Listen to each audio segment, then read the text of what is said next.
Vecāki mēdz uztraukties, ka sākot laist bērnu bērndārzā, būs grūti atsākt strādāt, jo paredz, ka bērns varētu bieži slimot un tādēļ nāksies kavēt darbu. Iepriekšējā video dalījos ar pedagoģes A. Vorobjovas secinājumu, ka bērniem, kuriem ir grūtāka adaptācija, ir arī vairāk neapmeklēto dienu skaits. Gan vecākiem, gan pedagogiem ir viena interese – lai bērns spēj labi iejusties bērndārzā. Taču kādi priekšnosacījumi ir svarīgi, lai tas patiesi izdotos? Apkopojot pedagogu secinājumus, kas tapuši kvalifikācijas darbu ietveros, veicot bērnu grupu novērojumus un intervijas ar vecākiem, atrodami vairāki ieteikumi vecākiem un pedagogiem. Pirmkārt, vecākiem un pedagogiem jābūt zinošiem par to, kas ir adaptācija bērndārzā un kā tā jāveic. Pretējā gadījumā var veidoties situāciju, kuru novēroja pedagoģe Novikova. 8 bērnu grupā pēc 3 mēnešiem lielākā daļa bērnu vēl nav iejutušies. Bieži raud, nesadarbojas ar pedagogiem, norobežojas, viņiem ir grūti atvadīties no vecākiem. Iemesls tam ir tas, ka ne pedagogi, ne vecāki nav guvuši padziļinātu informāciju par veiksmīgu adaptāciju. Un līdz ar to nav zinājuši, kā bērnu atbalstīt. Konkrēti šajā pedagoģis novērotajā bērnu grupā visu gana laicīgi varēja vērst par labu.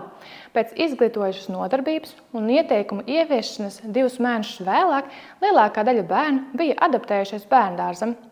Ieteikumu vecākiem, lai palīdzētu veicināt veiksmīgas bērnu adaptācijas uzsākšanu pirmskolas izglītības iestādē, veidot atvērtu sadarbību ar pedagogu un ņemt vērā pedagogu ieteikumus. Parūpēties, lai bērnam ir pamata pašaprūpes prasmes, piemēram, bērns prot ēst patstāvīgi, spēj neilgu laiku patstāvīgi rotaļāties, spēj sekot līdzi norādēm, bērna dienas ritmu tuvināt bērndārza dienas ritmam, bērnam pastāstīt, kas ir bērndārs un ko tajā dara. Pirms bērndārza dienas aiziet uz bērndārza vietu un parādīt bērnam ēku, kurā būs jāiet iekšā. Pirmajās dienās bērndārs pavadīt neilgu laiku, nevis visu dienu. Svarīgi bērnam skaidri pateikt, ka vecāks būs atpakaļ noteiktā laikā. Pedagogi novēro, ka bērns vieglāk adaptējas, ja no rīta vecāki izturas gādīgi pret bērnu, samīļo bērnu, parunā ar to, kas notiks pa dienu.